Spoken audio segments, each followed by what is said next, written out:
Oi, gente, eu sou a Giovana Fusco, eu entrei na produção em 2021 e eu vou resolver com vocês a P2 de Algelin 2 de 2021. Começando a questão 1, uma questão conceitual, então ele dá pra gente um espaço vetorial de dimensão 3, fala que a transformação linear T vai do domínio em V e vai pro contradomínio para a imagem em V também, então a gente tem um operador linear, né, porque o domínio é igual à imagem. E depois ele fala também que a composição da transformação linear T de T vai dar sempre zero, para qualquer que seja o vetor que você colocar aqui. E aí ele dá algumas afirmações e pede para você julgar se é verdade ou não. A primeira afirmação que ele fala é que a imagem de T está contida no núcleo de T. Esse quer aqui é a notação núcleo de T. Então vamos lá, o que quer dizer isso? Imagem é o subespaço em que vão estar todos os resultados da transformação linear. E o núcleo de T é o pedaço do domínio em que toda vez que você fizer uma transformação usando o T, transformação T, vai dar zero para qualquer U que pertença a V, para qualquer U que pertença ao quer de T. Essa é a definição de núcleo, certo? Então, o que ele está falando aqui, que é a transformação... Quando ele dá essa informação aqui, que a transformação composta é zero, ele está falando que essa transformação aqui, a transformação do resultado da transformação, vai dar zero. Por definição, esse T de U aqui vai pertencer ao núcleo de T, porque toda a transformação dele vai ser zero. Então... E ainda mais, né? A transformação só vai ser zero quando isso pertencer ao núcleo de T. Então, a gente pode falar que a imagem da transformação está contida nesse conjunto em que todos os vetores, quando forem transformados, vão dar zero. Espero que tenha ficado claro, porque para a próxima questão, a gente vai precisar usar o teorema do núcleo-imagem, vai ter que fazer umas suposições baseadas nisso aqui. Então, o que o teorema do núcleo-imagem diz? Que a dimensão do domínio, que nesse caso é V, vai ser igual à dimensão da imagem de T mais a dimensão do núcleo de T. O enunciado deu pra gente que esse valor aqui é 3. Obviamente, a dimensão não pode ser um número quebrado. A gente já viu que o núcleo não é vazio, né? Então, assim, se ele fala que o operador linear T é um operador linear não nulo, a imagem também não é um conjunto vazio. E o núcleo de T contém a imagem, então o núcleo de T ele é um conjunto maior que a imagem, certo? Porque a imagem está contida no núcleo. Então, a gente tem uma coisa menor que a outra inteira que tem que somar 3. A única possibilidade disso daqui dar certo é se a dimensão do núcleo for 2 e a dimensão da imagem for 1. Porque daí os dois vão somar 3 de acordo com o teorema do núcleo-imagem. E aí, com isso, na prova, a resposta correta é apenas a afirmação 1 é verdadeira. Dependendo da sua versão, vai ter uma alternativa diferente. Beleza, gente. Agora para a questão 2, ela é mais de continha mesmo. Então, o enunciado dá pra gente uma transformação dos polinômios de grau 2 nos polinômios de grau 2, de novo uma operação linear. Ele dá a base C pra gente, que é a base trivial dos polinômios de grau 2, 1x², e dá essas matrizes todas aqui para você achar uma transformação linear específica. Ele quer a transformação linear de 1 mais x, e, na verdade, ele quer a soma, né, desses coeficientes aqui. Então, você vai ter que achar a transformação linear de 1 mais x. Só que ele não te dá nem a base x, nem a base y. E ele só te dá a matriz da transformação da x para y. Então, lembrando essa notação. Quando você tem uma matriz da transformação linear, a primeira letra denota a base de entrada. Então, quando você tiver uma transformação linear de um vetor que é igual a uma matriz vezes o vetor, se a matriz, por exemplo, tiver escrita, se for esse caso aqui, xy, o U vai ter que estar escrito na matriz X, e a transformação linear que você vai receber na base Y. Só que a gente não tem nenhuma dessas bases. O que a gente tem? A coordenada do vetor que a gente quer na base C. Então, 1 mais x na base C vai ser igual a 1, porque tem uma vez o primeiro vetor da base C, 1, porque tem o x, e 0, x quadrado. Da mesma forma, o resultado da nossa transformação também é facilmente escrito pela base C.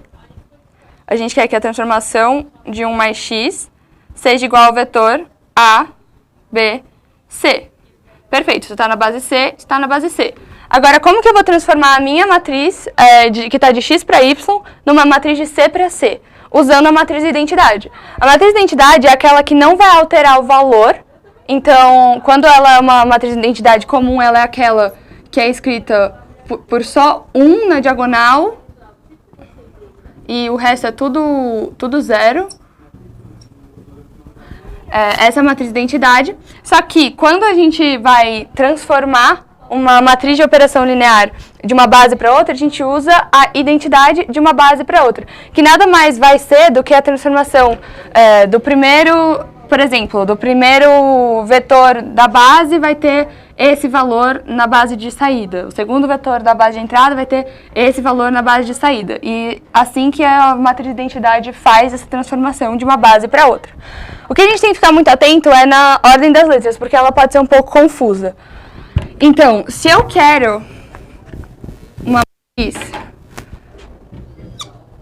T de C para C, e eu tenho de X para Y, eu vou ter uma matriz de identidade aqui, a gente já discute de que base para qual base, que vai multiplicar a matriz de XY vezes a outra identidade.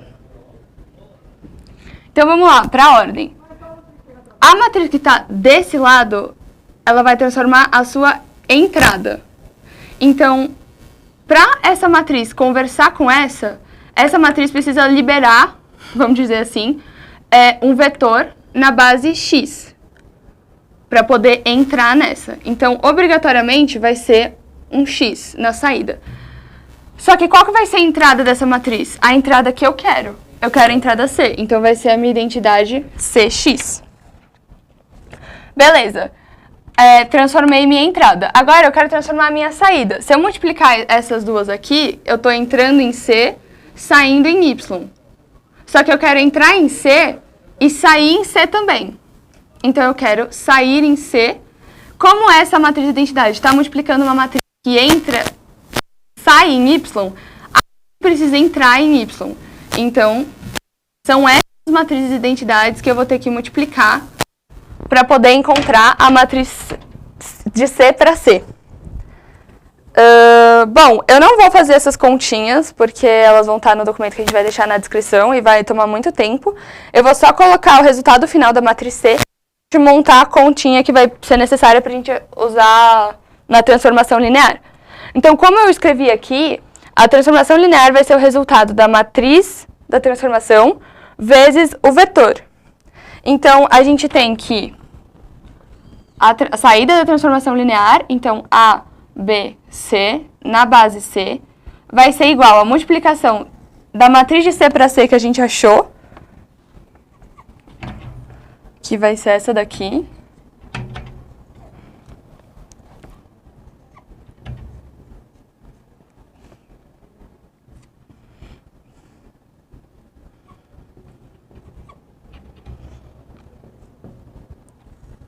vezes o vetor escrito na base C, que a gente já tinha escrito lá, 1, 1, 0. Perfeito. Fazendo essa multiplicaçãozinha, então, multiplica essa linha por essa coluna, vai dar o valor de A. Então, A deu 6. Essa segunda linha, pela mesma coluna, vai dar o valor de B, que foi igual a menos 32. E o valor de C, por fim, é a última linha vezes essa coluna, que vai dar 9. Nessa questão, ele estava especificamente pedindo o resultado da soma desses coeficientes. Então, isso aqui vai dar menos 17.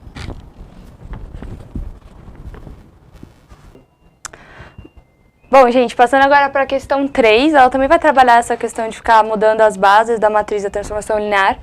Ele dá, de novo, uma transformação, só que dessa vez do R3 no R3, um operador linear, dá a matriz que pega vetores de B e faz a transformação e passa para C, só que ele pede a primeira e a segunda coluna da matriz inversa, da transformação de B para B. Então, vão ser duas coisas que a gente vai ter que fazer aqui. Primeiro, vai ser passar essa matriz BC para uma matriz de B para C, ou de B para B, passar de BC para B para B, e depois inverter e pegar a soma das duas primeiras colunas. Então, fechou. Como a gente faz isso, né? Primeiro, se a gente quer uma matriz de B para B, a gente precisa transformar a saída dessa aqui, porque a entrada já está check. A gente transforma a saída com uma matriz identidade multiplicando antes, que vai ter que pegar a saída dessa matriz e transformar na saída que a gente quer. Então, se essa matriz está saindo em C, essa matriz vai ter que entrar em C. Se a gente quer que saia em B, essa matriz vai ter que entrar em B. Então, a matriz que a gente vai ter que construir é a matriz de C para B. O que significa isso, né? Ele deu as duas bases, B e C, pra gente, então a gente consegue transicionar de uma para outra. E o que significa escrever a identidade de C para B? Significa escrever os vetores em função da outra base. Então, a gente vai pegar cada vetor da matriz C e vai escrever com as coordenadas, tipo, qual a combinação linear de vetores da matriz B que eu tenho que fazer para resultar em 0, 1, 1. Essa vai ser a nossa primeira coluna da matriz de identidade. E assim por diante. Vocês vão ver que vai dar um sisteminha bem padrão, que vai ser igual aos coeficientes toda vez, só vai mudar os resultados. Por quê? A gente vai escrever 0, 1, 1, vai ser igual a uma combinação linear. Então, alfa do primeiro vetor de B, oh, Jesus, mais beta do segundo vetor, mais gama do último vetor, 0, 1, 0. Perfeito. Aí, o que eu vou fazer? Vou multiplicar e vou montar um sisteminha. Então, a primeira multiplicação, todas somadas, vão ter que dar 0. Então, alfa mais beta é 0, gama ali, vão ter que dar 0. Aí, alfa, beta é 0, gama, então alfa mais gama vão ter que dar 1. E alfa menos beta, 0 gama, vai ter que dar 1.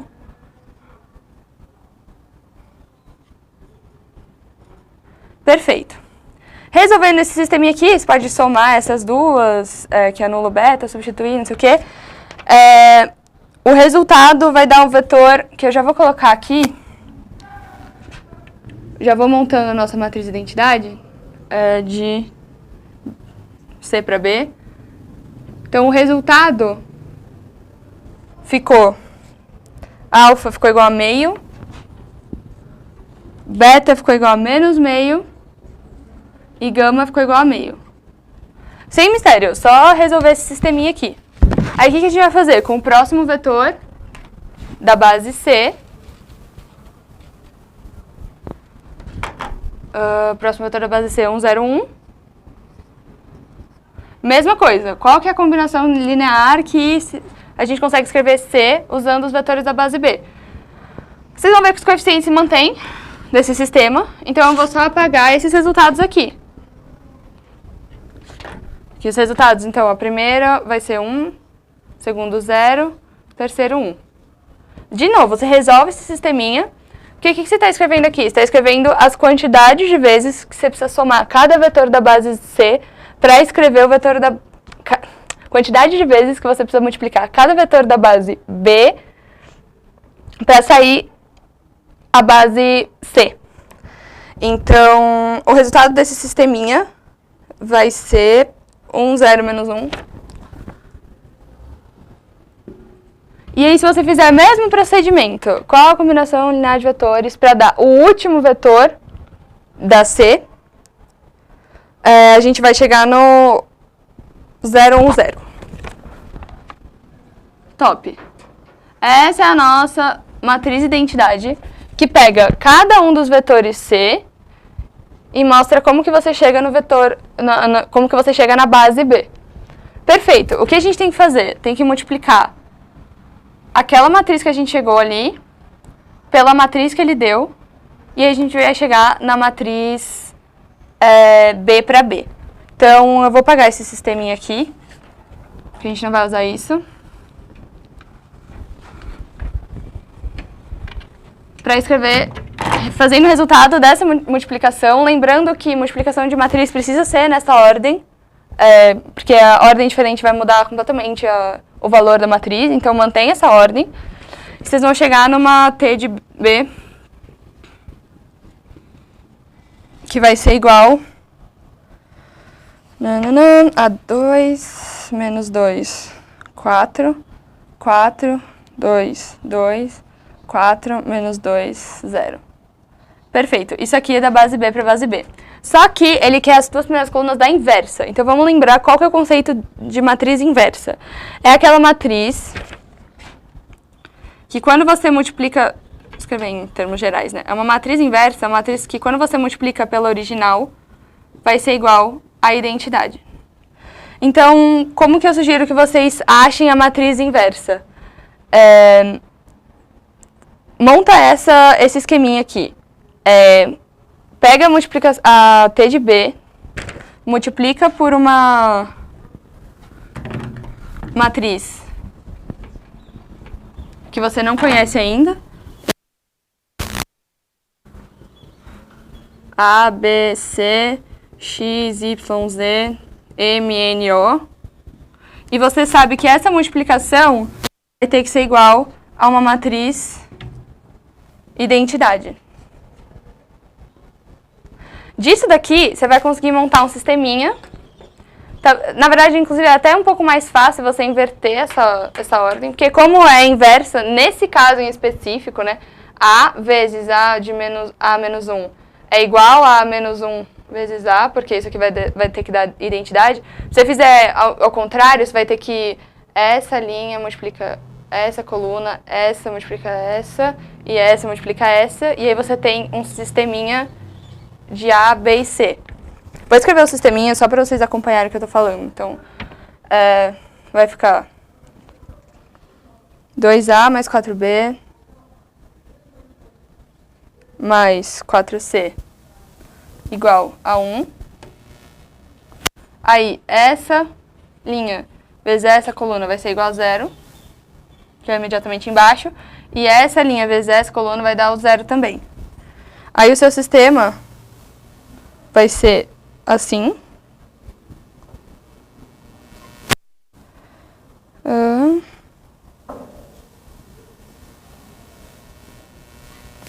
E aí, se você resolve isso aqui, você pode escalonar.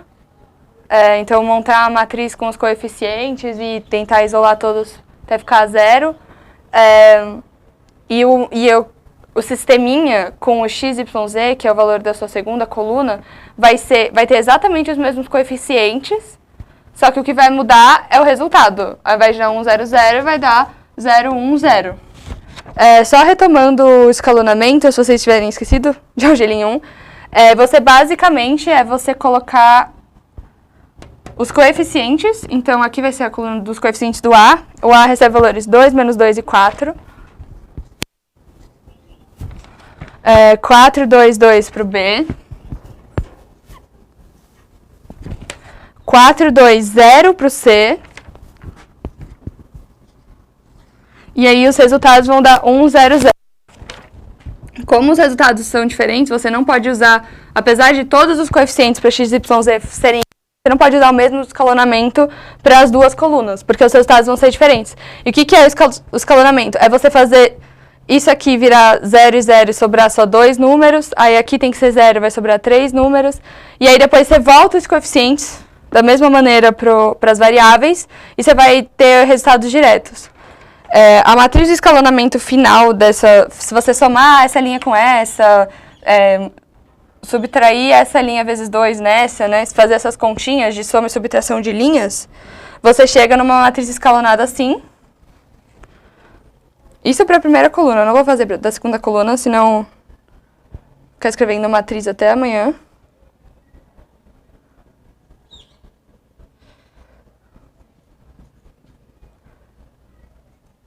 Perfeito. Aí essa matriz escalonada ficou assim. Por que assim é fácil? Porque você sabe que aqui é a linha dos seus coeficientes C. Então você sabe que o 6C vai ser igual a 1. Então o seu C vai dar 1/6. Você pega esse 1/6 e substitui aqui. 2C, 6B mais 2C igual a 1. E aí você consegue substituir todos os valores. Quando você substituir todos os valores, você vai achar... Onde escreverei isso? Você vai achar que os valores A, B e C vão ser menos 1/18, 1/9 e 1/6, que a gente já tinha falado ali. Se você fizer o mesmo esquema, trocando essa coluna aqui por 0, 1, 0, você vai chegar no escalonamento de x, y, z. E aí, com isso, você vai achar os valores de x é menos 1/9, y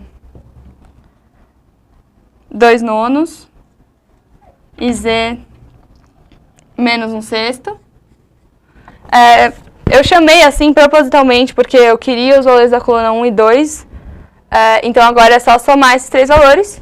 Vocês vão achar que o C1 vai ser igual a 2/9 e o C2 vai ser igual a menos 1/18. E aí a alternativa correta é essa.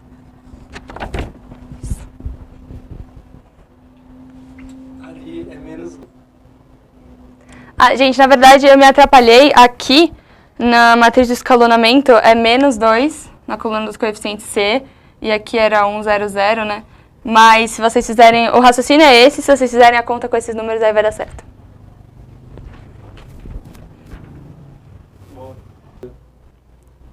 Beleza, gente. Então agora vamos passar para a questão 4. Ela é uma questão conceitual de operadores simétricos. Então vai ser bom para a gente dar uma revisada nas características desses operadores.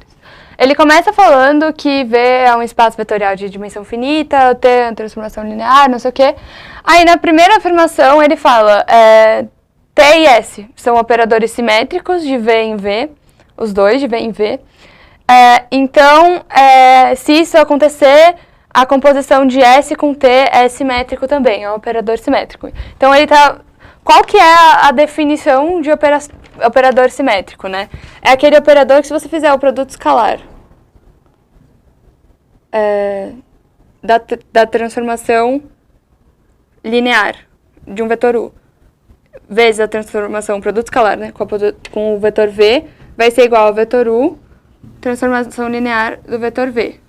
Isso é a definição de operador simétrico. E aí, o que seria esse S bola T, né? Tipo, seria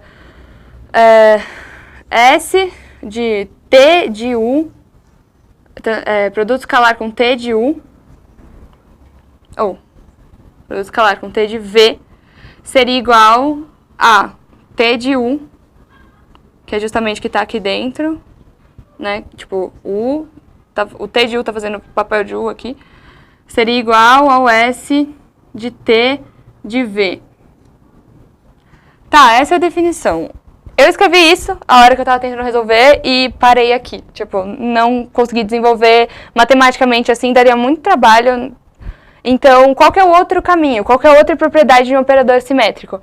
É que a matriz que forma ele, a matriz de transformação, que você multiplica um vetor para fazer essa transformação, ela tem que ser simétrica. O que é ser simétrico? Ser espelhada. Então, a diagonal principal pode ter o que você quiser, só que se você tiver uma matriz assim, 1, 2, 3, se aqui for 0, aqui vai ter que ser 0. Se aqui for, entendeu? Tem que ser espelhado.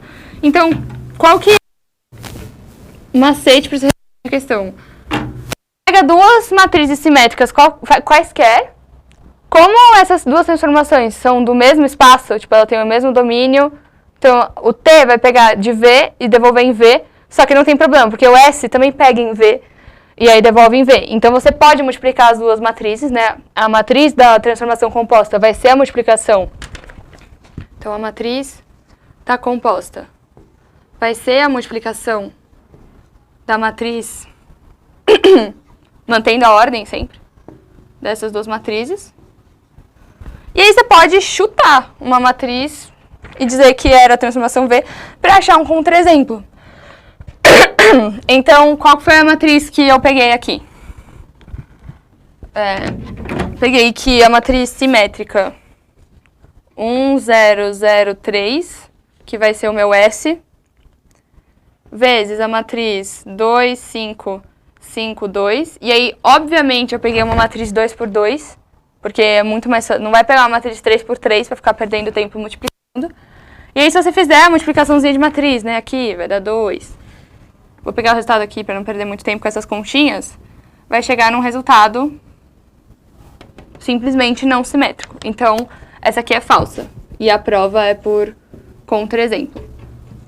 Então, se cair uma conceitual na sua prova falando multiplicação de operadores simétricos, a composta de operadores simétricos é sempre simétrica. Não, não necessariamente. Depois ele põe um monte de linguagem matemática, assim, na questão para falar de autovalores e operador simétrico. Então, ele fala que esses lambdas de 1 a k, então tem um número k de autovalores. E ele está falando que o meu domínio, V, é escrito pelo somatório desses núcleos, dessas transformações aqui. Então, vamos lembrar o que é essa notação, né? Toda vez que ele te dá o núcleo de T menos um alto valor vezes a matriz de identidade, ele está te dando o subespaço vetorial formado pelos autovetores associados a esse alto valor. Calma, eu falei muitas coisas. O que é um autovetor, né?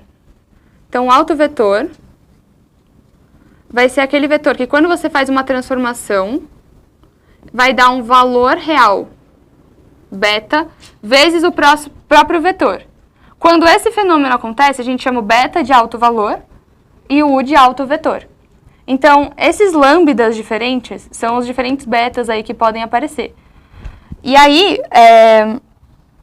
ele define, então ele fala, tem essa soma aqui, ok. E depois ele fala assim, se o V pertencer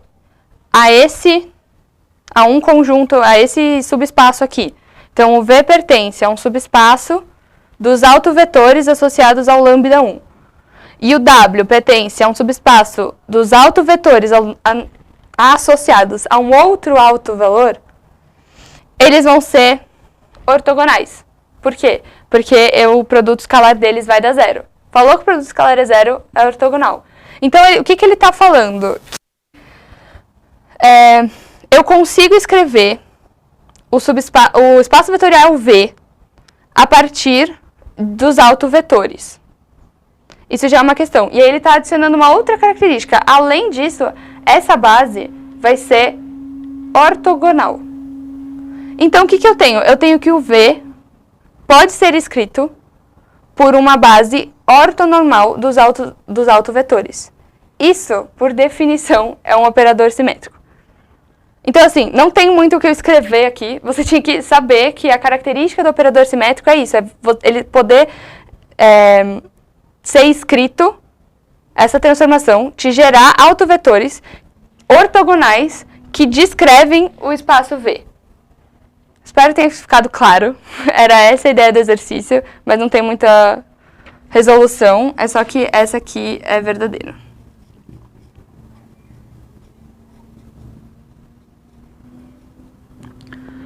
A afirmação 3, aí ela é mais palpável, na minha opinião, porque ela vai ter essas mesmas hipóteses, né, que T de V em V e S de V em V são operadores simétricos, e ele fala, então, essa operação aqui é simétrica. Nesse caso, dá pra gente usar exatamente essa expressãozinha aqui, que vai dar muito certo. Então, a gente pode supondo que eles são simétricos. O que isso quer dizer? Que essa operação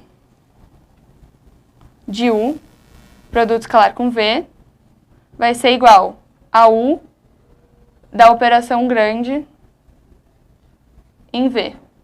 Ah, quase que não coube. Tá, é isso que é verdade. Vamos desenvolver isso aqui. Isso é produto escalar. Independentemente do que isso aqui define, vocês têm as características do produto escalar. Então, você pode decompor isso aqui, tirar o escalar para fora e vamos ver o que acontece.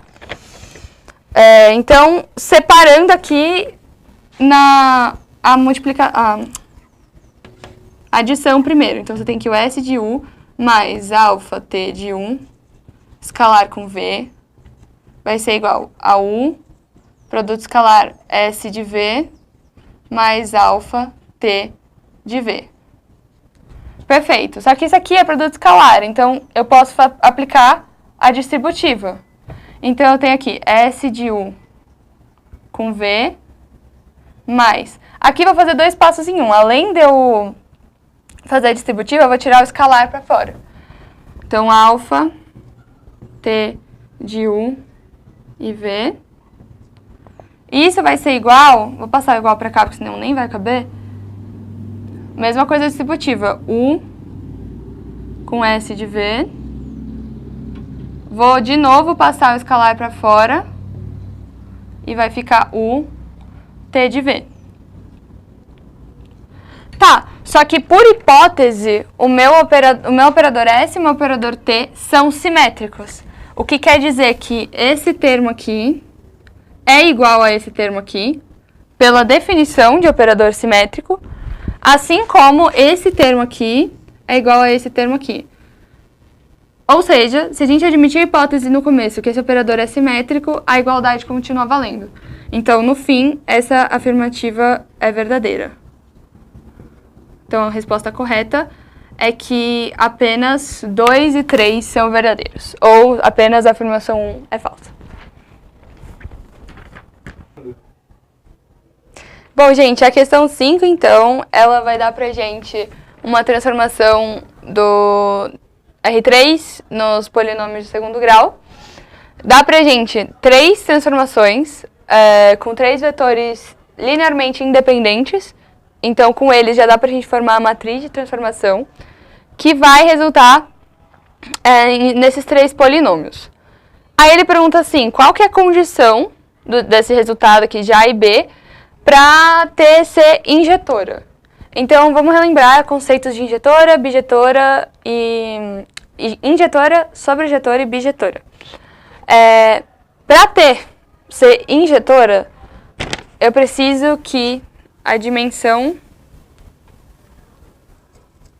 do núcleo de T seja igual a 0. Por que isso, né? O conceito de injetora é de função, tipo, do ensino médio mesmo. É que cada valor da imagem pode receber a flechinha. Não sei se vocês tiveram essa aulinha da matemática. Então, com o conjunto do domínio, aí o conjunto do contradomínio, aí tem lá os pontinhos.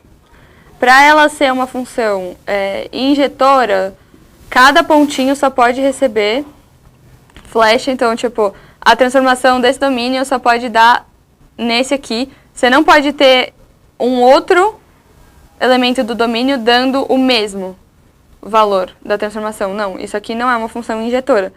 Então, por que a dimensão do núcleo de T tem que ser 0? Porque só o elemento nulo pode resultar em 0. Então, o conjunto do núcleo só pode conter o vetor nulo. Isso é ela ser injetora. Só relembrando, o que é ser sobrejetora? É que todos os elementos do domínio recebem flecha. Então, coisa assim, toda desenhadinha. Tá, isso é uma sobrejetora. E a bijetora é que ela é tanto injetora quanto sobrejetora. Relembramos esse conceito. Acho que dá pra resolver sem apagar isso. Só que, o que acontece nesse caso, quando ela é injetora? Vamos relembrar do teorema do núcleo-imagem. Então, a gente vai ter que a dimensão do meu domínio vai ser igual à dimensão do núcleo, que vai ser 0, mais a dimensão da imagem. Ótimo, então o que eu tenho? Que a dimensão da imagem é a mesma que a dimensão do domínio. Então, na real, toda vez que... Tipo assim, toda vez não. Nessa transformação linear, a gente tem uma imagem que coincide com a dimensão do contradomínio. Talvez não tenha ficado muito claro, que eu passei meio direto. A dimensão do R3 é 3. E a dimensão dos polinômios de grau 2 também é 3. Se a gente for usar uma base canônica, né, chamar de B, uma base canônica do polinômio de grau 2, a gente vai ter 3 vetores, porque a gente tem sempre o de grau 0, o de grau 1 e o de grau 2. Então, é bom pra gente lembrar que a dimensão do espaço vetorial polinomial é sempre 1 a mais do que o grau dele, porque a gente sempre esquece do termo independente aqui. Então, o que eu tenho? Que a dimensão da imagem vai ser igual à dimensão do contradomínio. O que isso significa? Que ela é sobrejetora. A imagem é igual ao contradomínio. Então, todos os elementos do contradomínio recebem flecha, né? Tem um valor associado. Então, na verdade, quando ele está perguntando se a gente provar que T é bijetora, a gente já prova que ela é injetora e não impõe nenhuma condição a mais. É equivalente. Porque se ela for injetora, nesse caso, ela vai ser sobrejetora. Por causa do teorema do núcleo-imagem. Beleza. Por que eu tô falando tudo isso? Porque ir por esse caminho aqui é chatinho. É bem mais fácil, na minha opinião, você provar que ela é bijetora. Por quê? Uma função bijetora, ela é invertível. O que significa invertível? Significa que existe T a menos 1. Né? Que é o inverso de T, né? Que tô chamando aqui de T a matriz da transformação. Tá bom, quando que vai existir? Quando o determinante da transformação for diferente de 0. Como que eu vou montar a matriz da transformação? Eu tenho aqui 3 transformações.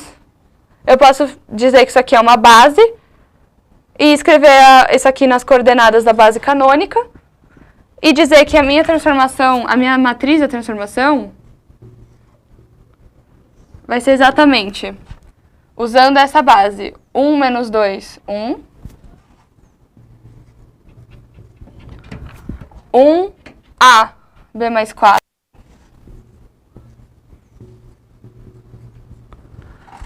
E aqui, 1 menos 2.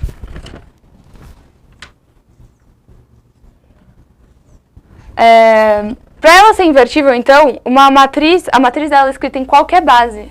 De qualquer base para qualquer base tem que ter um determinante não nulo. Então, ela é invertível independentemente da base que você trabalha. Faz sentido.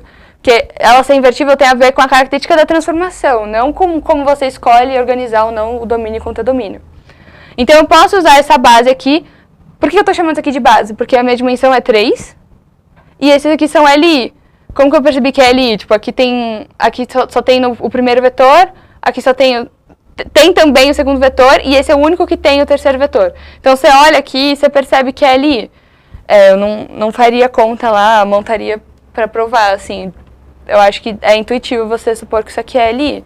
Se você não supuser que isso é LI, não tem problema também. Você pode tentar achar as transformações, que foi a coisa que eu fiz, a primeira vez que eu resolvi, achar as transformações. Então, achar T de 010 e T de 001, que são os vetores da base canônica, porque lembrando daquela propriedade, né? O T de 010 vai ser igual ao T de 100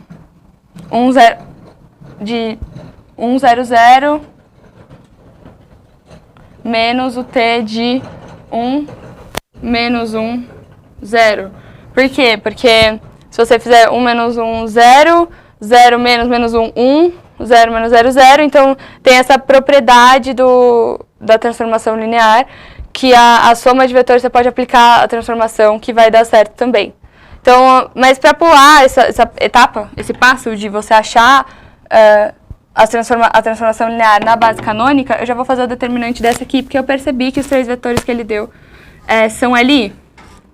Então, o determinante dessa matriz aqui vai ser igual menos 2A, diagonal principal, mais 1, menos 2B mais menos 8, menos A, menos B mais 4, e aqui menos com menos vai dar mais, só que inverte o sinal porque está na diagonal secundária, menos 4. Se você fizer essas contas todas aqui, você sabe que isso aqui tem que ser diferente de zero. Por quê? A gente está querendo que T seja invertível, porque T é bijetora, porque é injetora. Você vai ter menos 3A, menos 3B, menos 15. É diferente de zero. Portanto, A mais B diferente de menos 5.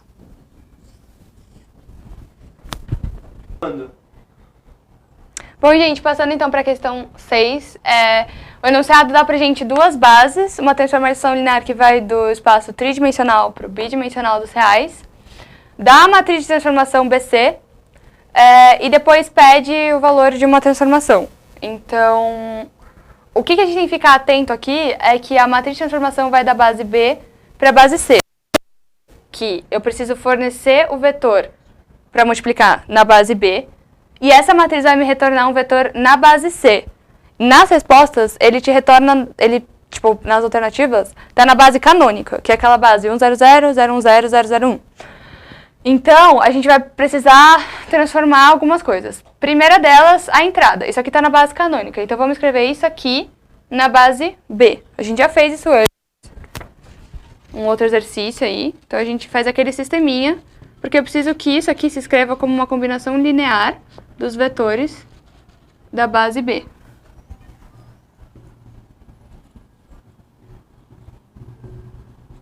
Perfeito. Então, agora vamos montar o sisteminha. 2α mais gama igual a 1. 0α, beta igual a 2. Alfa mais beta menos gama igual a menos 1. Perfeito. É fácil de resolver, né? Porque o beta já saiu aqui, você substitui, dá pra você somar. Com isso, você vai achar que o seu vetor na base B, então o vetor 1, 2, menos 1, que estava na base canônica, vai ser igual a menos 2 terços, 2, 7 terços na base B. Então, são as coordenadas usando a base B. Perfeito. Lembrando que aqui é o valor de alfa, aqui é o valor de beta, aqui é o valor de gama, né? As coordenadas. Top. Daí, para você achar, então, a transformação, eu vou ter que fazer a multiplicação da matriz que ele me deu no enunciado. 1, 0, menos 2, 1, 1, 3, que entra na base B e sai na base C, vezes o vetor que a gente acabou de encontrar. Menos 2 terços, 2, 7 terços. Fazendo essa multiplicação, isso aqui está na base B, vai sair na base C. Isso aqui vai ser igual a menos 7 terços, 9, na base C. Só 2, né? Tá vendo que a primeira linha vezes essa vai dar o primeiro valor, a segunda linha vezes a coluna, o segundo valor.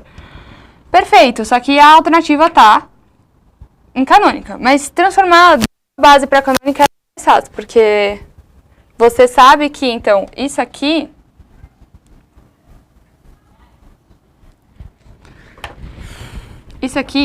fazer direto senão não vai caber, é igual menos 7 terços do primeiro vetor da base C,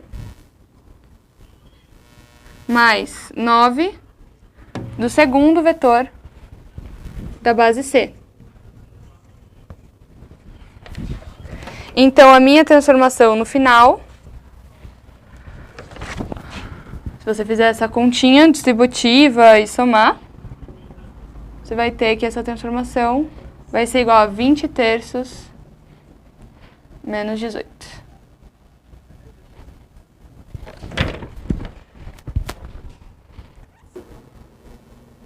Então, gente, a questão 7 vai revisar algumas coisas que a gente já falou aqui, porque ela fala assim, tem uma transformação linear dos polinômios de grau 1 nos polinômios de grau 3, e aí ele te dá duas transformações. Já é o suficiente para você trabalhar, por quê? Polinômio de grau 1, lembrando, tem dimensão 2. Então, tudo que você precisa são dois vetores, a transformação de dois vetores LI, que você já tem a matriz da transformação se você quiser, ou a transformação de qualquer vetor. Vou supor que é LI porque, assim, ele pediu T de X. Então, se não for, simplesmente você não tem material suficiente para trabalhar nessa questão. Mas esses dois vetores são LI. Perfeito. Como que a gente vai descobrir T de X? Com aquela propriedadezinha que eu já falei. O T de X,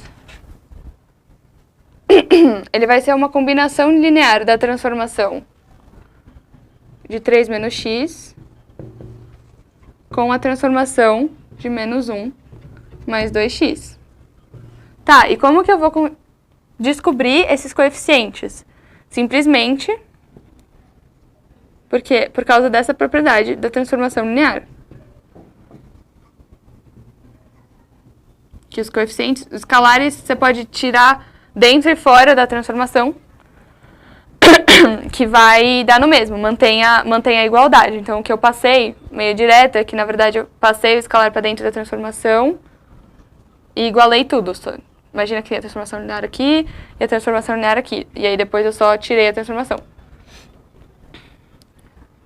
Perfeito. Agora, a gente faz a distributiva e iguala os coeficientes. Bem tranquilinho. Então, x vai ter que ser igual a... O que multiplica o x aqui? Menos alfa e 2 beta. Então, x mais quais são os coeficientes sozinhos? 3 alfa menos beta. Isso aqui vai me dar um sisteminha, porque o meu coeficiente do x tem que ser 1 e o meu termo independente tem que ser 0. Aí aqui você pode passar o beta, fazer aqui beta igual a 3 alfa, substitui aqui. Você vai achar que alfa é 1 quinto e beta é 3 quintos. Top! Daí, você vai substituir os valores que você achou aqui para achar o t de x. Então, o t de x vai ser 1 quinto vezes 2 mais x,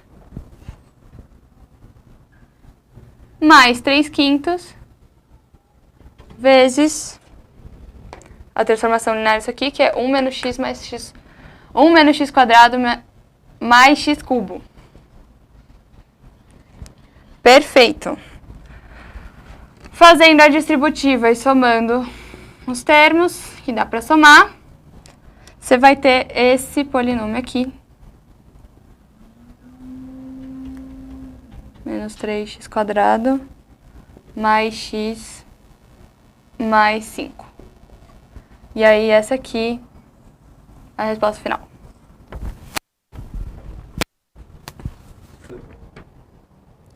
Beleza, gente. Então, a questão 8, ela é uma questão que te dá 4 matrizes e pergunta quais elas são diagonalizáveis. Então, lembrando qual é o conceito diagonalizável. É aquela matriz que dá para você escrever só com a diagonal numérica e todo o resto em 0. Essa aqui é uma triangular, então, tipo, essa diagonal, tudo isso aqui também teria que ser 0. Isso é diagonalizável. E uma transformação linear é diagonalizável quando a matriz dela pode ser escrita com os autovalores. Então, aqui, os números que vão estar aqui nessa diagonal vão ter que ser os autovalores, que é aquela propriedade que é a transformação de um vetor. Quando dá um escalar vezes o vetor mesmo, esse escalar é o autovalor e o vetor chama autovetor. Então, vamos lá. Qual que é o procedimento padrão para você achar autovalor quando você tem uma matriz de uma transformação? Você tem que achar o polinômio característico. O que é o polinômio característico? Ele é dado pelo determinante. Vamos escrever isso. É dado pelo determinante da matriz da transformação linear menos t da identidade. Então, basicamente, você tem que subtrair t da diagonal principal. Aqui. Porque a diagonal principal vai ser 1, que vai ser o único valor que vai ter t, porque todo o resto da matriz da identidade é 0. Então, na prática, você só sempre subtrai t da matriz da transformação. Para quem já está mais assim, familiarizado com a matéria, vai olhar para isso e vai perceber que isso aqui vai ser diagonalizável. Por quê? Aqui, se a gente tem uma transformação em 4 por 4, você tem domínio de 4 vetores. E um conteúdo domínio de 4 também. Uma imagem de 4 também. E aí, você precisa ter, para a matriz ser diagonalizável, você precisa que a multiplicidade aritmética de cada raiz desse polinômio seja igual à multiplicidade geométrica de cada matriz desse polinômio. Então, o que é a multiplicidade aritmética? É a quantidade de vezes que aquela raiz é raiz. Então, por exemplo, se você tem t quadrado igual a 0, t igual a 0 é uma raiz, com multiplicidade 2. E a multiplicidade geométrica é o número da dimensão do subespaço gerado pelos autovetores associados a um mesmo autovalor. Então, por exemplo, se você tem um autovalor de 4, e aí tem 2 vetores linearmente independentes associados a esse 4, então t de u igual a 4u, t de v igual a 4v, e u e v são li, você vai ter um subespaço de dimensão 2. Então, a multiplicidade geométrica da subespaço, a multiplicidade geométrica do autovalor 4, que foi o que a gente estava usando no exemplo, vai ser 2. Então, esse é um pequeno contexto teórico, vamos analisar essa matriz aqui. Se você for fazer o determinante dela, você vai ter isso aqui. E a caneta vai existir. Tá. 3 menos t, 0, 0, 0. Só que na matriz triangular, vocês concordam que, tipo, no fim, quem vai importar é a matriz, é a diagonal principal? Não vou nem escrever os outros termos. Porque, tá bom, você faz a multiplicação aqui. Mas tudo que você for multiplicar depois vai anular. Do mesmo jeito ao contrário. Talvez aqui seja até melhor de enxergar. Todo o resto vai anular, tá vendo? Aqui anulou, aqui anulou, aqui anulou, aqui anulou. Então, quando você tem uma matriz triangular, o determinante é simplesmente a multiplicação da diagonal principal. Se você tiver essa multiplicação aqui, nem desenvolve, você já tem as raízes. Isso aqui é igual a 0. Então, ou isso igual a 0, ou isso igual a 0, não. Você tem 4 raízes reais distintas. Então, a multiplicidade algébrica vai ter que ser igual a 1. Cada raiz é raiz de t uma vez só. A multiplicidade geométrica, ela é sempre menor ou igual à multiplicidade algébrica. Isso é fato. A multiplicidade geométrica não vai ser 0. Se você está falando que tem um autovalor, é porque tem um autovetor associado. E para ser autovetor tem que ser diferente de 0. Isso é a definição de autovetor. Então, obviamente, a dimensão não é negativa e também não é 0. Se a multiplicidade geométrica, se a multiplicidade algébrica é 1, a geométrica vai ser 1. Então, aqui a gente tem um exemplo de 4 raízes de um polinômio característico com todas as raízes com multiplicidade geométrica e multiplicidade algébrica. Então, a gente vai concluir que A é diagonalizável. Ela tem essa característica aqui. Por via de regra, você pode afirmar que toda vez que um polinômio característico tiver raízes reais distintas, a matriz vai ser diagonalizável. Fato. A matriz B, bem mais simples, você olha aqui e você vê que ela é simétrica, tá vendo? Aqui tem 855, 855, 122, 122, 2 e 2. A diagonal principal pode ser o que ela quiser, o que importa é que ela seja espelhadinha, tá vendo? Se o operador é simétrico, é diagonalizável. Então, como B simétrico, B é diagonalizável. Perfeito. O C não tem nada fácil para o C. Tem que fazer na mão mesmo e vai ter que característico. Então, vamos montar aqui o polinômio característico da matriz C. 4 menos t, 0, 3, 3, 1 menos t, 3, menos 6, 0, menos 5 menos t. Perfeito, fez esse determinante, vocês vão achar que t ao cubo menos 3t mais 2 é o polinômio característico, para achar a raiz igual a 0. Ah, polinômio de grau 3. mostrando como que resolve, né? Você tenta o básico, tipo 0, mais ou menos 1, mais ou menos 2. Nesse caso, dá pra ver facilmente que 1 é raiz, né? 1 menos 3 mais 2 vai dar 0. Eu fiz aquela fatoriação por Briot-Ruffini, que é aquela que você põe os coeficientes, então ficaria 1, 0, menos 3, 2. Eu achei 1. Aí você... O primeiro você copia e multiplica e soma. Aí aqui, multiplica e soma. Enfim. Aí aqui são os novos coeficientes, aqui é o resto. O resto deu 0, ainda bem, porque a gente tinha discutido que é fatorável. E aí você vai escrever, né, que isso aqui é t menos 1. E aí os coeficientes, t quadrado mais t menos 2 igual a 0. Nisso, você vai achar que t igual a 1 é uma raiz com multiplicidade de 2, você se fatora aqui por soma e diferença, você chega nisso. Então, fechou. Você tem o quê? T igual a menos 2 é uma raiz com multiplicidade de 1, e t igual a 1 é uma raiz com multiplicidade de 2. Qual que é o risco? O que tem que acontecer para isso aqui não ser diagonalizável? A dimensão do subespaço gerado pelos autovetores associados ao 1 tem que ser menor que 2. Então, tipo, se for um subespaço gerado com dimensão 1, aí não é diagonalizável. E a outra opção é C2. Como que eu vou checar se a dimensão do subespaço, qual que é a dimensão do subespaço? Vou precisar apagar a lousa aqui. A gente vai impor a condição que está sendo dada aqui, que é a matriz C vezes um vetor qualquer.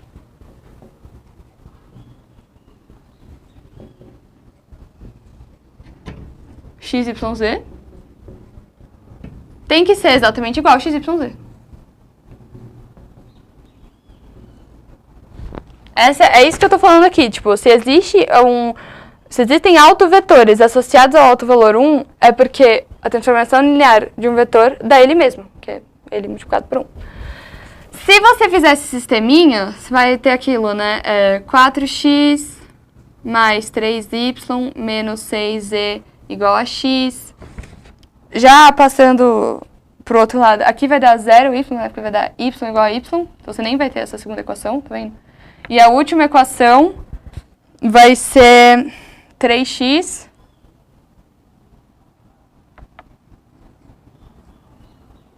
mais 3y menos 6z, passei esse z para o outro lado, igual a 0.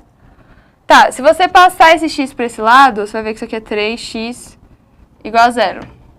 Então, essas equações são LD. Não tem o que você fazer aqui. Você só pode afirmar que o z é meio de 3x mais 3y. Então, o subespaço V associado ao autovalor 1 vai ser igual. Se eu fizer x igual a 1, y igual a 0. 3 sobre 2. Se eu fizer x igual a 0, y igual a 1, 0, 1, 3 sobre 2. Eu nem precisava ter escrito aqui, isso aqui, mas é só para vocês entenderem que eu tenho um subespaço que é gerado por dois vetores, Li.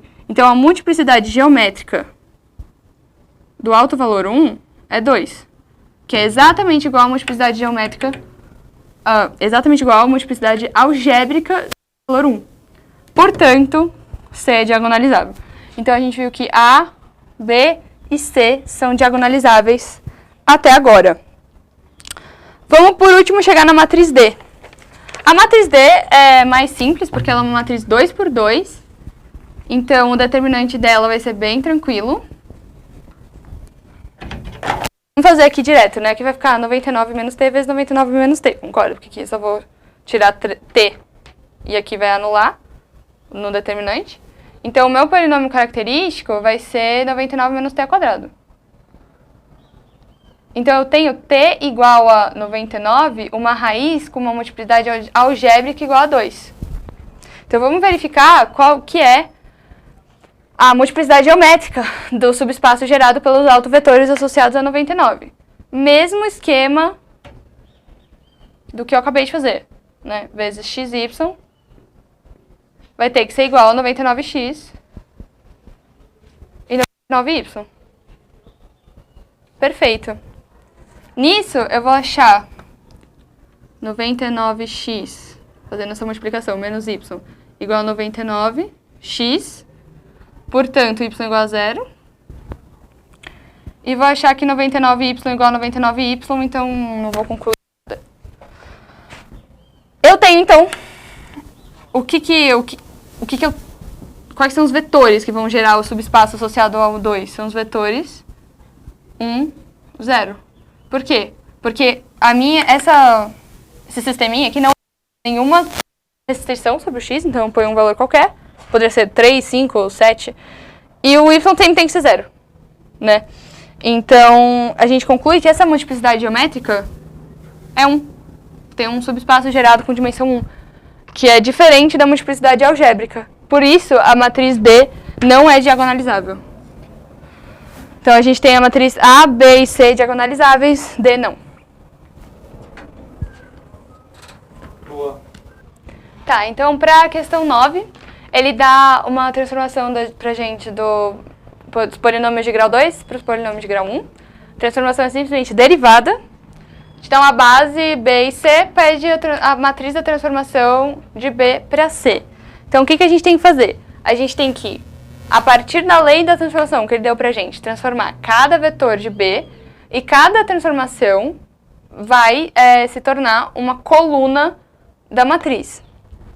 Só que ela é uma matriz que sai de B, então, ok, vamos usar os 3 vetores da base B, e devolve em C. Então, a gente precisa transformar de volta o que sair para a base C. Precisa escrever em coordenadas de C. Então, vamos lá. O primeiro vetor que a gente vai fazer é o 1, meio simples, é a transformação de 1.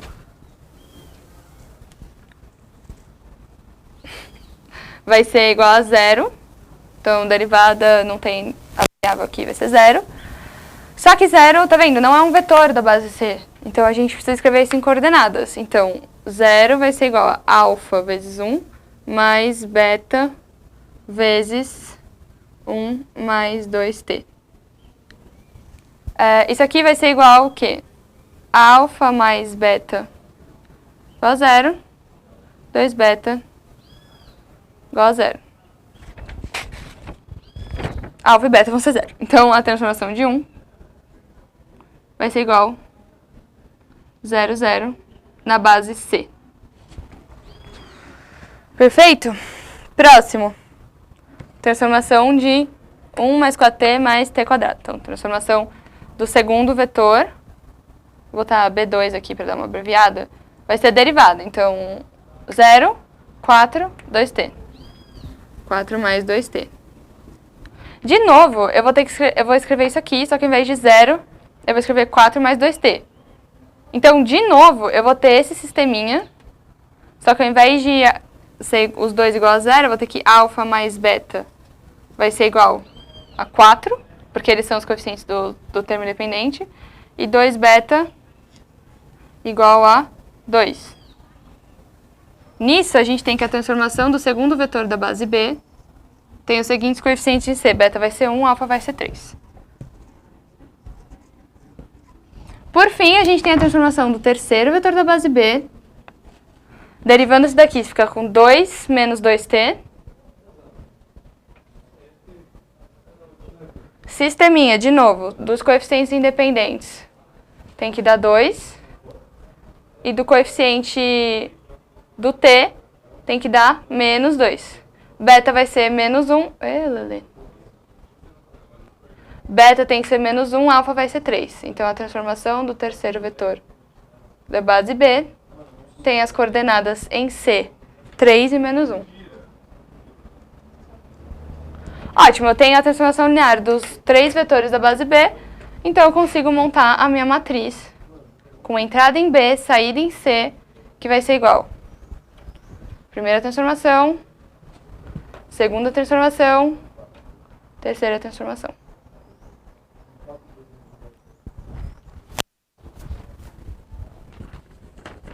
Boa. Passando então para a questão 10, gente, ele dá pra gente, de novo, uma transformação linear. Aí ele dá esses subespaços vetoriais aqui, como que eles são gerados, e pede a primeira linha da matriz da transformação T. Certo? Isso. A soma, né, dos elementos da primeira linha da transformação T. O que é muito importante da gente perceber aqui? Os autovalores, que ele na verdade está passando pra gente, e os autovetores. Por quê? Porque a gente tem que lembrar da formulinha de diagonalização de uma matriz.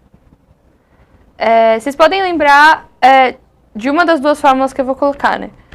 Porque para você fazer uma matriz T a partir da diagonal, você pega uma matriz M, que eu já vou descrever como que ela é,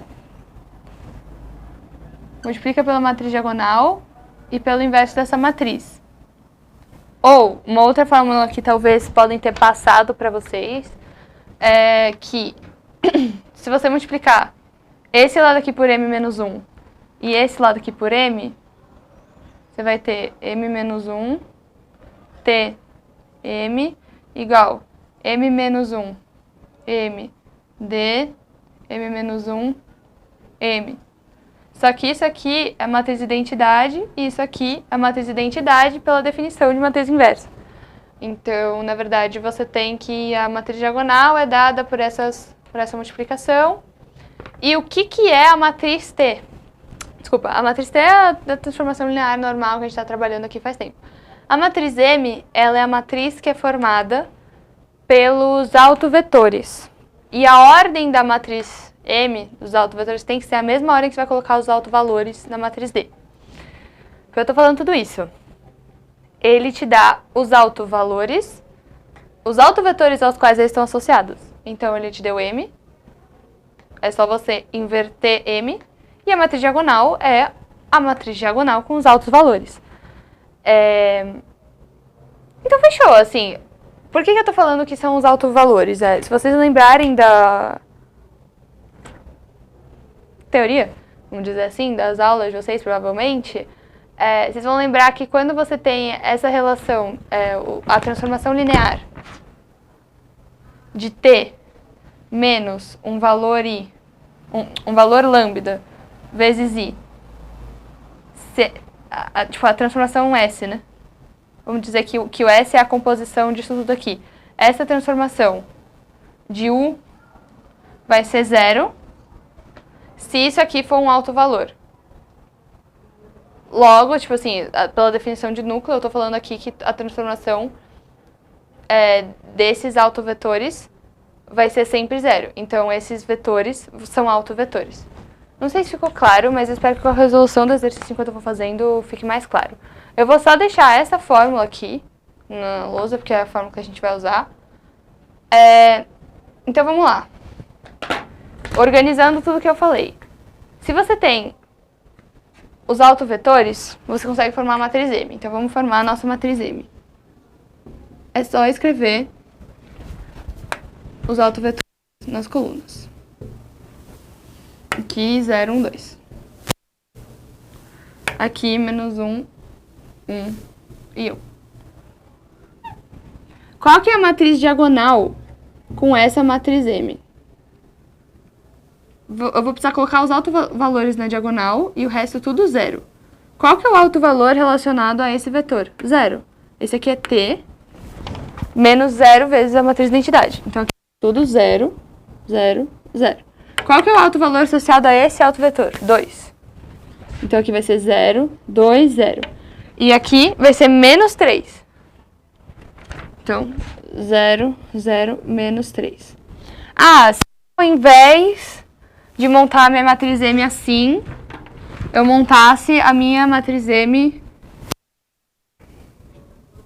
teria algum problema inverter esses dois autovetores? Não. A única coisa que eu teria que fazer é inverter os autovalores associados, porque esse aqui está com o 2 associado e esse aqui está com o 0 associado. Então, se você mantiver a coerência entre as matrizes, vai dar certo.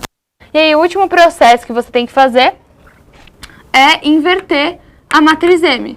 E aí você pode fazer de novo aquele esqueminha de multiplicar M vezes uma matriz cheia de incógnita, igualar a matriz de identidade, fazer esse sisteminha que eu acho que a gente fez numa das primeiras questões aí, é o mesmo procedimento.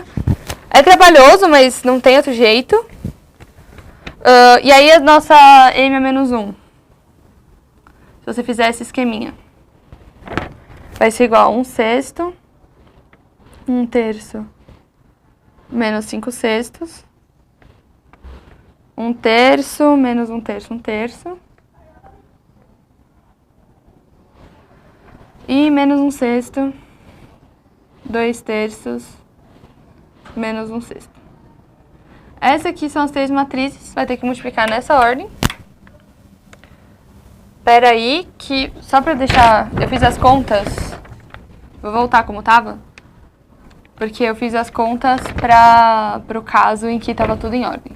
E, obviamente, muda a matriz inversa se você muda a ordem da matriz original, né? Então, aqui é 0 e aqui é 2. Então, se você multiplicar essas 3 matrizes, você vai chegar na matriz da transformação. Primeira linha vai ser dada por menos 5 meios, 1, menos 5 meios, 1 menos meio. E aí os outros valores aqui, se você somar esses 3 valores, você vai ter menos 2. Então é isso, a resolução dela é mais chatinha, demanda mais conta nessa parte, mas é muito importante lembrar dessa parte conceitual, de a ordem tem que se manter, e que, na verdade, aqui o que ele está te dando são os autovalores e os autovetores. Então, a transformação, se você pegar e transformar T e diminuir e fazer menos o autovalor vezes a matriz de identidade, vai dar sempre nulo. Essa transformação vai ter o resultado com esses autovetores, vai ser sempre nulo. É isso que quer dizer aqui. Boa. Bom, a questão 11 volta a ser um pouco mais conceitual, não vai ter muita continha. É de novo aquela relação de autovetores, autovalores. Aqui a gente vai trabalhar com aquela condição de que para ser diagonalizável, a multiplicidade algébrica tem que ser igual à multiplicidade geométrica e isso tem que valer para todas as raízes do polinômio característico. Nos outros exercícios a gente tinha, naquele exercício de matrizes lá, a gente estava tendo que achar o polinômio característico. Aquele já deu pra gente. Então o que a gente vai fazer? Analisar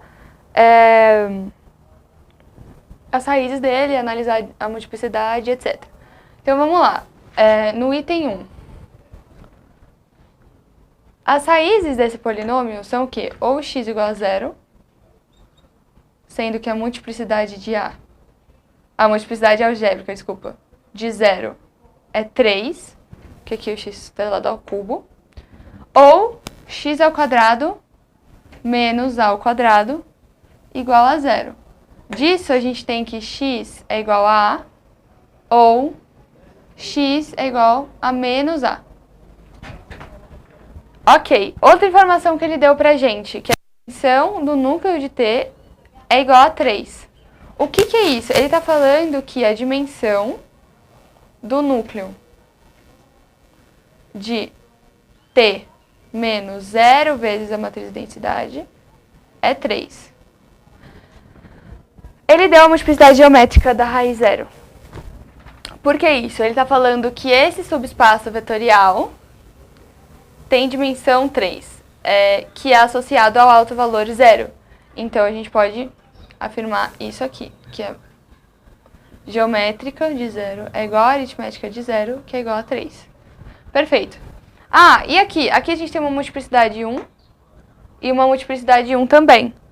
Então, a gente sabe também, isso vale para todas as alternativas, né? Que a multiplicidade geométrica é sempre menor ou igual à multiplicidade algébrica. Ótimo. Nesse caso, a multiplicidade geométrica, então, só vai poder ser 1. Porque ela não é 0, porque, já falei antes isso, autovetor, por definição, é diferente do vetor nulo. Então, se você tem um alto valor, obrigatoriamente a dimensão mínima da multiplicidade, a dimensão mínima desse subespaço aqui, que é T menos alto valor vezes I, ou a multiplicidade geométrica mínima de uma raiz, vai ser sempre 1. Se a aritmética é 1 também, então a multiplicidade algébrica de mais ou menos A é igual à multiplicidade geométrica de mais ou menos A, que é igual a 1. Portanto, T é diagonalizável. Analisando, então, a afirmativa 2. De novo, ele te dá o polinômio característico. De novo, x igual a 0 tem a multiplicidade A, multiplicidade aritmética 3 e a geométrica 3. Então, aqui vamos dizer, a raiz x igual a 0 tá check. Mas a gente tem que verificar qual que é a outra possibilidade desse polinômio característico ser 0. X igual a A. Só que esse x está com um quadrado aqui. Então, na verdade, a multiplicidade aritmética de A é igual a 2. Só que ele não te dá a matriz da transformação. Ele não te dá aquele T para você multiplicar por um x, y, z, w, v, no caso, porque é dimensão 5, né? Genérico para ser A vezes x, A vezes y, nananã, que é o que a gente fez da última vez que a gente precisou checar, né, se a multiplicidade aritmética era igual à geométrica. Ele não te deu essa matriz. Só que ele afirmou, T é diagonalizável. Não necessariamente. Porque nesse caso, como a multiplicidade geométrica é 2, como a multiplicidade aritmética é 2, a multiplicidade geométrica de A pode ser 1 ou 2. Porque ela é sempre menor ou igual... ela é sempre menor ou igual à aritmética. Logo, essa aqui é falso. Não necessariamente é diagonalizável. Um raciocínio análogo que a gente vai usar aqui para a afirmação 3. Aqui, a gente tem que x igual a A com multiplicidade geométrica de A igual a 5. Então, é o mesmo raciocínio. A gente não tem a matriz T, a gente não tem como montar essa equação aqui, então a gente não tem como verificar se a matriz geométrica é 1, 2, 3, ou 4 ou 5. Então, não necessariamente é diagonalizável. Essa aqui também é falsa. A resposta é só 1 é verdadeira. Então, na questão 12, a gente vai de novo trabalhar com essa questão de autovetores e autovalores. Ele dá uma transformação de R3 em R3, diz que é um operador simétrico. Isso é muito importante, porque se o operador é simétrico, quer dizer que os autovetores associados a autovalores diferentes são ortogonais, que é um conceito que a gente trabalhou lá atrás também, para dizer que eles eram ortogonais, uma questão conceitual. De novo, esse conceito está aparecendo aqui. Quais que são os autovalores? Raízes do polinômio característico. Se a gente iguala isso a 0, ou t é igual a 1, ou t é igual a 3. Então, a gente tem que os autovalores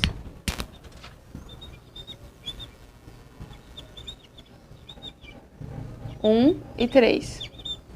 Aí ele te dá essa transformação linear aqui. Ele diz que a transformação de 2, 1, menos 1 vai ser exatamente 2, 1, menos 1. Ou seja, a transformação t de 1 uma vez o U. U é autovetor. Perfeito. A gente sabe que a multiplicidade aritmética aqui do 1 é 1. Certo? Aparece só t elevado a 1 aqui. Então, a multiplicidade aritmética é 1. Então, a multiplicidade geométrica também vai ser 1. Aquele conceito de que a geométrica tem que ser sempre menor que a aritmética, só que ela tem que ser maior que 1. Então, se a aritmética é 1, a geométrica é 1. Então, a gente sabe que o espaço vetorial dos autovetores associados ao autovalor 1 é esse aqui.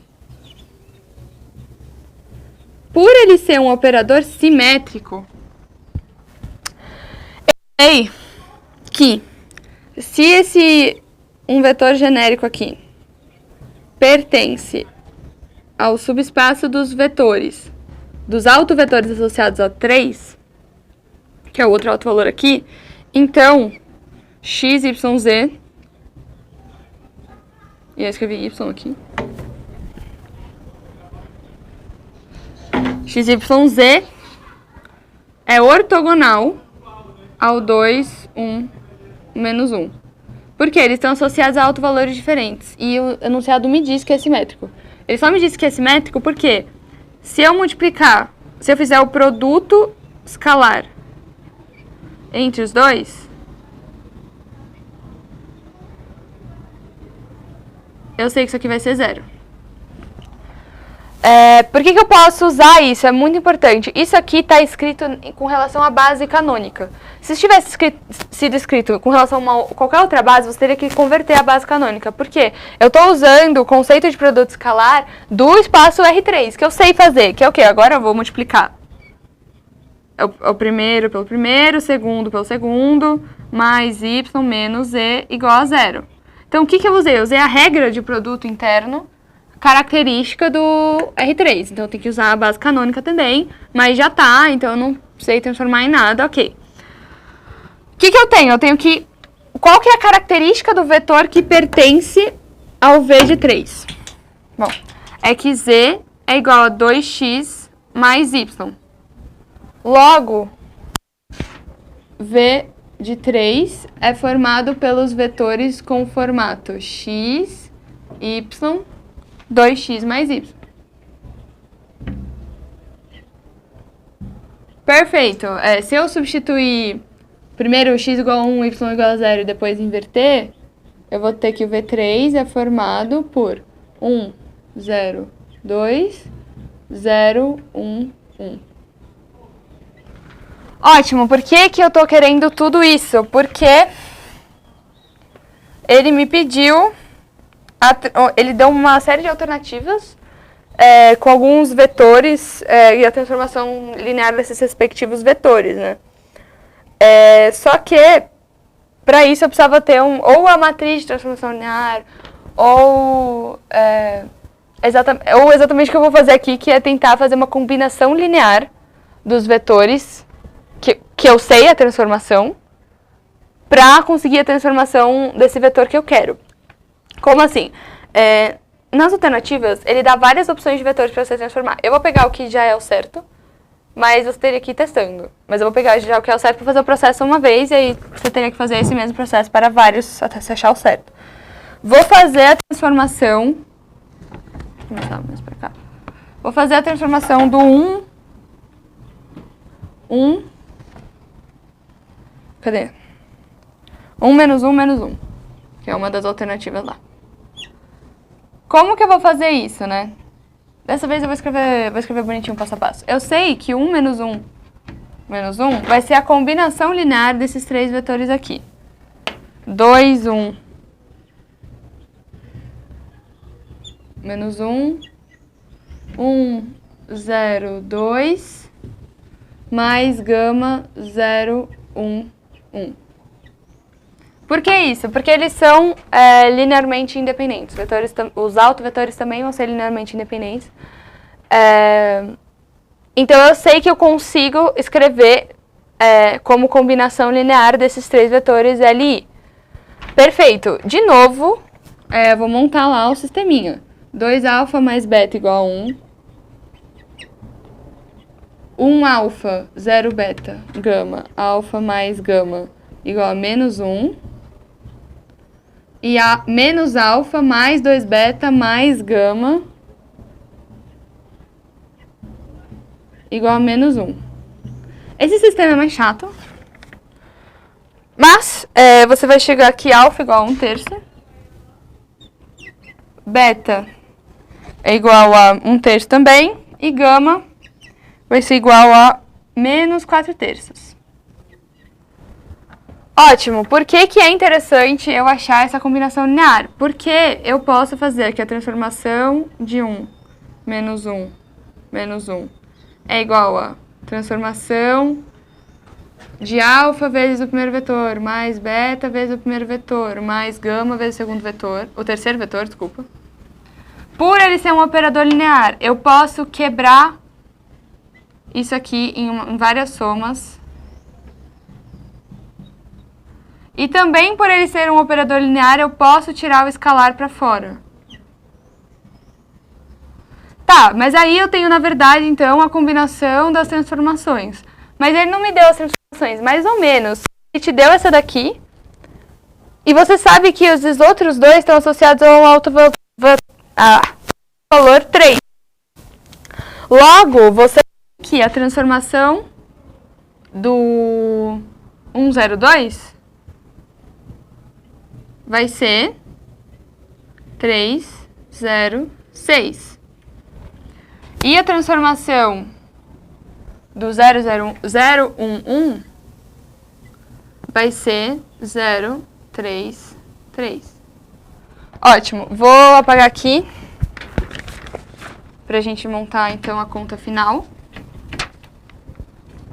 Que o t de 1 menos 1 menos 1 vai ser igual ao alfa, que a gente achou 1/3,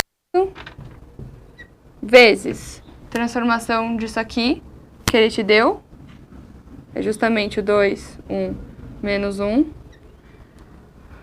mais o beta, 1/3 de novo, transformação do 102, que vai ser 306,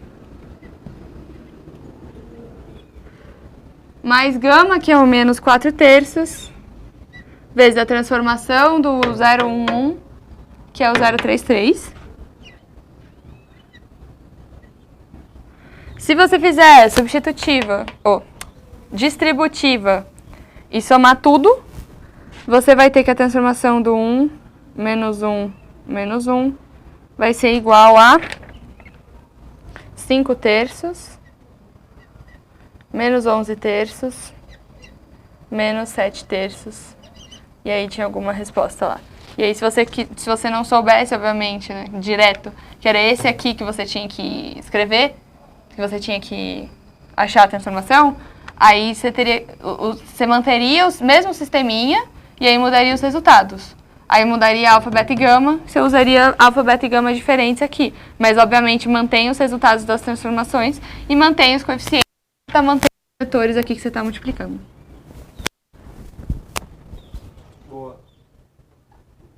Na questão 13, então, ele te dá uma transformação unida também do polinômio de grau 2 no R3.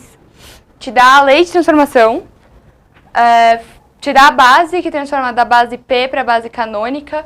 Lembrando que a base canônica do R3 é a mais fácil que tem para trabalhar, que é 1, 0, 0, 0, 1, 0, 0, 0, 1.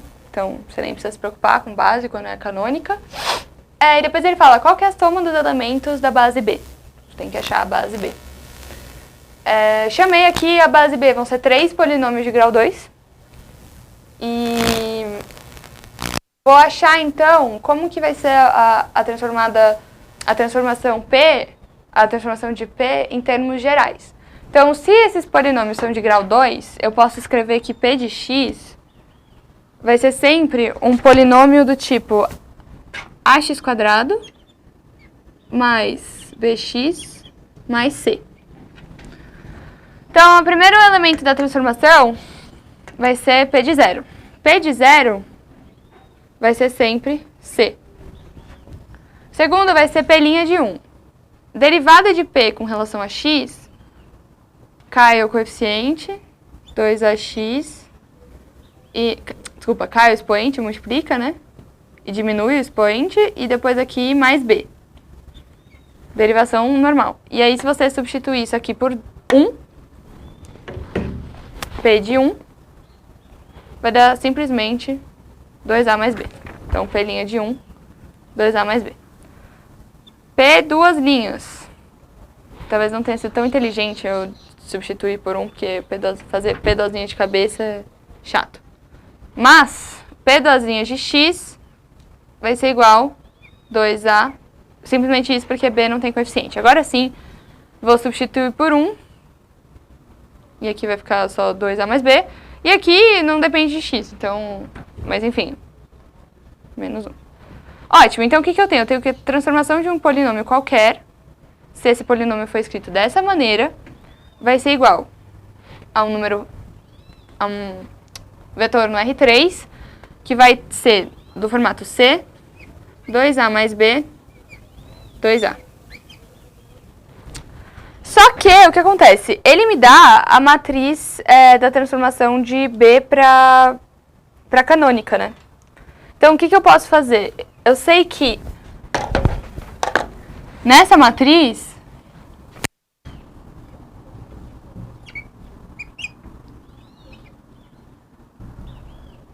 eu vou ter a base B tem 3 vetores, né? Porque Lembrando sempre, né, a dimensão de um espaço vetorial do polinômio é sempre um número maior do que o grau dele. Uma base canônica que a gente fala do polinômio de grau 2, 1x². Então, você vai supor que a base B tem 3 vetores. A primeira coluna vai ser a transformação do primeiro vetor. Então, aqui vai ser o t de P. A segunda coluna vai ser o t de Q. E a terceira coluna vai ser o t de R. Só pensar como que você faria o caminho inverso, sabe? Se você fosse montar a matriz, você faria a transformação de cada um e colocaria os vetores resultantes aqui. Então, isso aqui ficou muito feio, então vou apagar. Então, é exatamente isso que a gente vai fazer. A gente vai pegar o primeira coluna da matriz, que é 1, 2, 0. Só que isso aqui, a transformação de P tem que ser igual a C, 2A mais B, 2A mais B e 2A. O que eu sei, então? C igual a 1. 2A igual a 0, então A igual a 0. 2A mais B igual a 2, portanto, B igual a 2. Por que isso é bom? Porque agora eu tenho o primeiro polinômio. P de x é igual a igual a 0, então não vai ter o x², B, 2x, C é 1, 2x mais 1 é o primeiro da base. E a gente vai aplicar, então, o mesmo raciocínio para as outras colunas da matriz. Então, aqui a outra coluna é 1, 0, 1, que vai ser justamente C, 2A mais B, 2A. C, de novo, é 1. 2A igual a 1. Portanto, A igual a meio. 2A mais B igual a 0, portanto, B igual a menos 1. Certo? Certo. Então, escrevendo o Q de x, substituindo os valores no que eu mesma delimitei, fica meio de x² menos x mais 1. Por fim, a transformação do polinômio R vai ser igual a 0,22. Isso vai ser igual a C, 2A mais B, 2A. C vai ser 0. 2A é 2, portanto A é 1. 2A mais B é 2, portanto B igual a 0. Então, o último polinômio, R de x. R de x vai ser só x², né? Porque só sobrou o A. Ele pede P mais Q mais R. Então, vamos somar isso aqui. Vamos ver, x² tem x², meio x² que não tem, então 3 meios de x². Aqui não tem x. Menos x mais 2x mais x. 0, 1, mais 1, 2. Então, a soma dos elementos da base vão ser isso aqui. Oh, meu Deus. O único comentário que eu queria fazer é que, assim, esse A, B e C fui eu que defini, certo? Então, assim, se você definisse que, na verdade, não adianta, o que eu tô querendo dizer assim, não adianta você decorar isso aqui, você que vai definir quem o A, o B e o C são. E é importante você manter a coerência entre todo o resto. Não adianta você definir A, B e C aqui e na hora que você for substituir, você fazer como se você tivesse definido assim, A mais BX mais C, x². Sabe, não vai dar certo, você tem que manter a coerência aqui. E é legal ficar atento com isso, porque dependendo do professor, dependendo de quem resolve, faz essa ordem diferente. Mas, bom, é isso. Boa. Bom, gente, vamos então para a última questão dessa prova. De novo, uma questão de transformação linear. Dessa vez, ele dá a lei de formação, vamos dizer assim, da transformação. É uma transformação do R3 no R3. Fala pra gente que o polinômio característico tem 3 raízes distintas. Pede a soma dos autovalores de t. Então, na prática, a soma dessas 3 raízes aí. Então, como que vai ser a nossa estratégia para resolver essa questão? Achar a matriz de t, achar o polinômio característico, igualar a 0, achar as raízes. Perfeito. Como que eu acho a matriz de t? Eu preciso ter a transformação de 3 vetores LI. Então, a transformação aplicada em uma base do meu domínio, né? Que tem 3 dimensões. Vou usar a base canônica, que é a mais fácil. Então, ele me deu a lei de formação. Se eu fizer a transformação de 1, 0, 0, eu quero dizer que o alfa é 1, o beta é 0, o gama é 0. Então, isso aqui vai ser 2, 0, 1. Se eu fizer a transformação, segundo o vetor, 1, 0, 1, eu vou substituir alfa por 0, beta por 1, gama por 0. Então, 1, 4, 2. Mesma coisa para 0, 0, 1. Dessa vez, só o gama é igual a 1, o resto é tudo 0. Perfeito. Eu tenho a minha matriz T.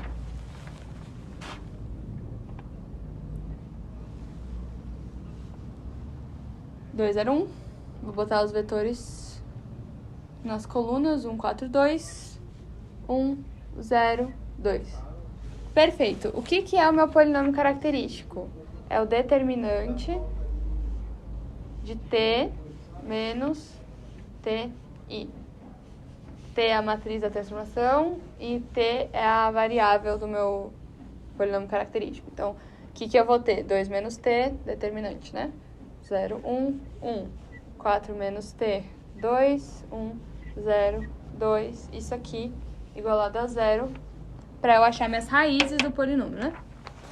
Então, vamos fazer essa multiplicação aí.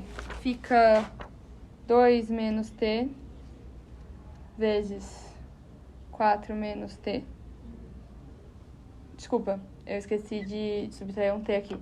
Né? Porque aqui o único T que aparece é na diagonal principal, porque todos os outros valores da matriz de identidade são 0, por isso que eu só faço menos aqui na diagonal principal.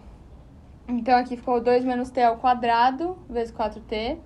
Aqui 0, menos 4 menos T. Aí aqui vai zerar também, aqui 0 também, igual a 0. Se você fizer distributivo, você pode... Aqui fica mais fácil você tirar o 4 menos T em evidência. E ele vai multiplicar. Isso aqui é o quadrado, então 4 menos 4T mais T ao quadrado, menos 1. Porque daí, você não fica com o polinômio de grau 3, né? Você sabe que 4 já é raiz. Aqui, se você fatorar, isso aqui vai dar 3 aqui, você faz por sobreproduto, né? Então fica 4 menos 3. Aqui fica T menos 3 e menos 1, eu acho. Menos 3, T menos 1, igual a 0. O que eu tenho? Minhas 4 raízes. T igual a 4, ou T igual a 3, ou T igual a 1. O que ele pediu? Soma dos altos valores de T. 4 mais 3 mais 1 igual a 8. Resposta 8.